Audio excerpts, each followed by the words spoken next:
웨스트민스터 신앙 고백서 제19장 하나님의 율법에 관하여 제6절입니다. 6절 하나님의 율법에 관하여 참된 신자들은 행위 언약으로서의 율법 아래에 있지 않기 때문에 그것이 의롭다 함을 얻거나 저주를 받은 것은 아니지만 율법은 불신자들 뿐만 아니라 참된 신자들에게도 크게 유익하다. 즉 그것은 생활의 규범으로서 하나님의 뜻과 신자의 의무를 알게 해주며 합당하게 걷도록 그들을 인도하고 속박하며 그들의 본성과 마음과 생활 속에 있는 죄의 오염을 발견하게 한다. 따라서 그들은 이 율법으로 자신을 살펴서 죄를 더욱 깨닫고 죄 때문에 겸손해지고 죄를 미워하게 된다. 또한 이 모든 것들로 인해 자기들이 그리스도와 그의 완전한 순종을 소유해야 하는 필요를 보다 더 분명히 깨닫게 된다. 마찬가지로 이 율법은 거듭난 자들에게 그들의 부패를 억제하는 데도 유익하다.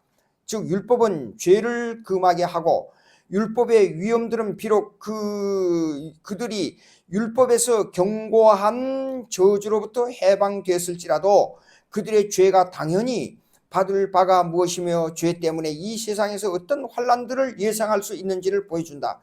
같은 방식으로 율법의 약속들은 비록 행위 언약으로서 율법에 의해 그들에게 당연히 주어지는 것은 아니지만 하나님께서 우리의 순종을 인정하신다는 것과 순종함으로써 받게 되는 복이 무엇인지를 보여준다. 마찬가지로 율법이 선을 격려하고 악을 금하고 있기 때문에 사람이 선을 행하고 악을 피한다고 해서 이것이 율법 아래 있지 않고 율법 아래 있다는 증거가 되지는 않는다.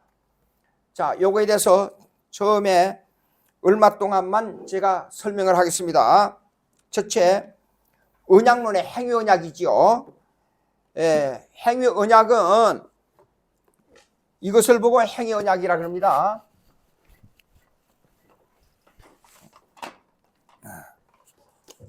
행위 언약의 당사자는 아담이고 그 위에 하나님이에요. 하나님. 당사장. 그 다음에 내용은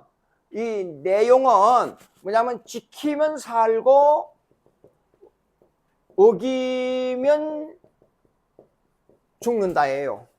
내용이요.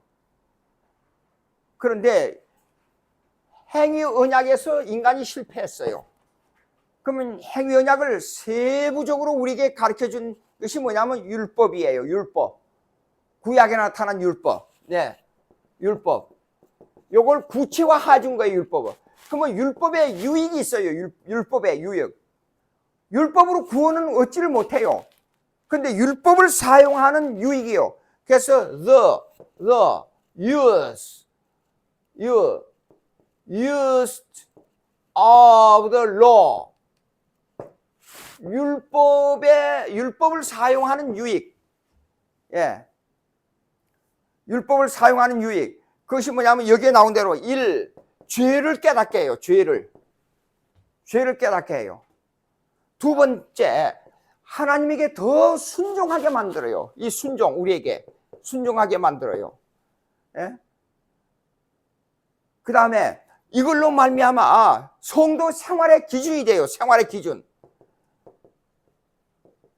기준이 돼요.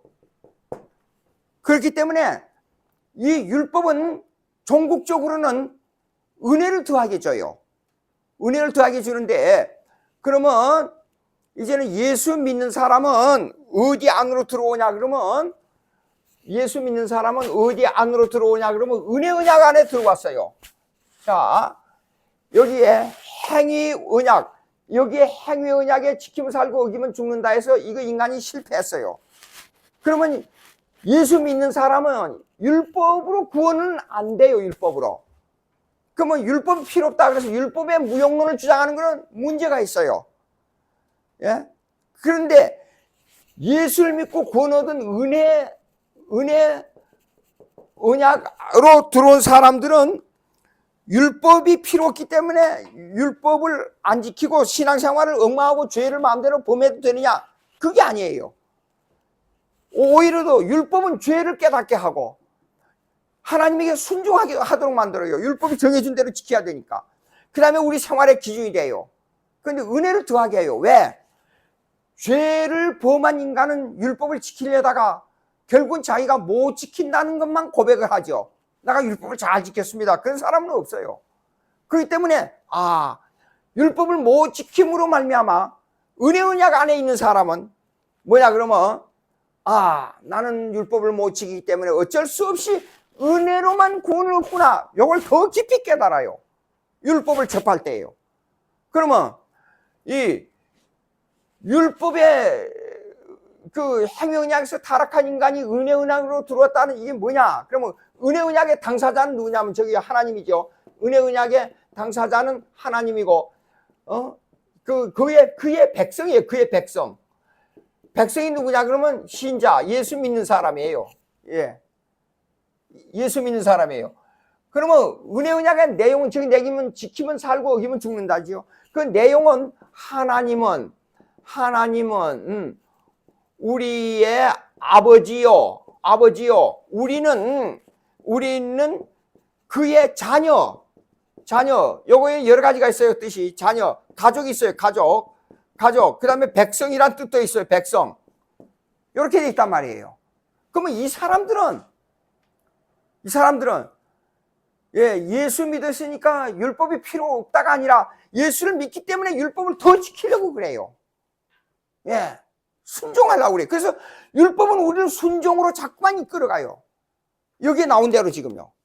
예. 그래서 죄를 그 순종을 하려고 그러고 죄를 안 범하려고 하지만은 여기서 100번 다 실패해요. 율법을 완전히 못 지켜요. 그러므로 말미암아 결국은 우리는 깨닫는 게 생활의 기준이 되지만은 깨닫는 것이 뭐냐? 예, 율법으로 구원 얻을 수 없고 오직 은혜로만 구원받을 수 있다는 걸 더 깊이 깨달아가는 겁니다. 율법으로 인해서. 그래서 율법은 예수 그리스도에게로 인도하는 몽학성생이다. 까지입니다.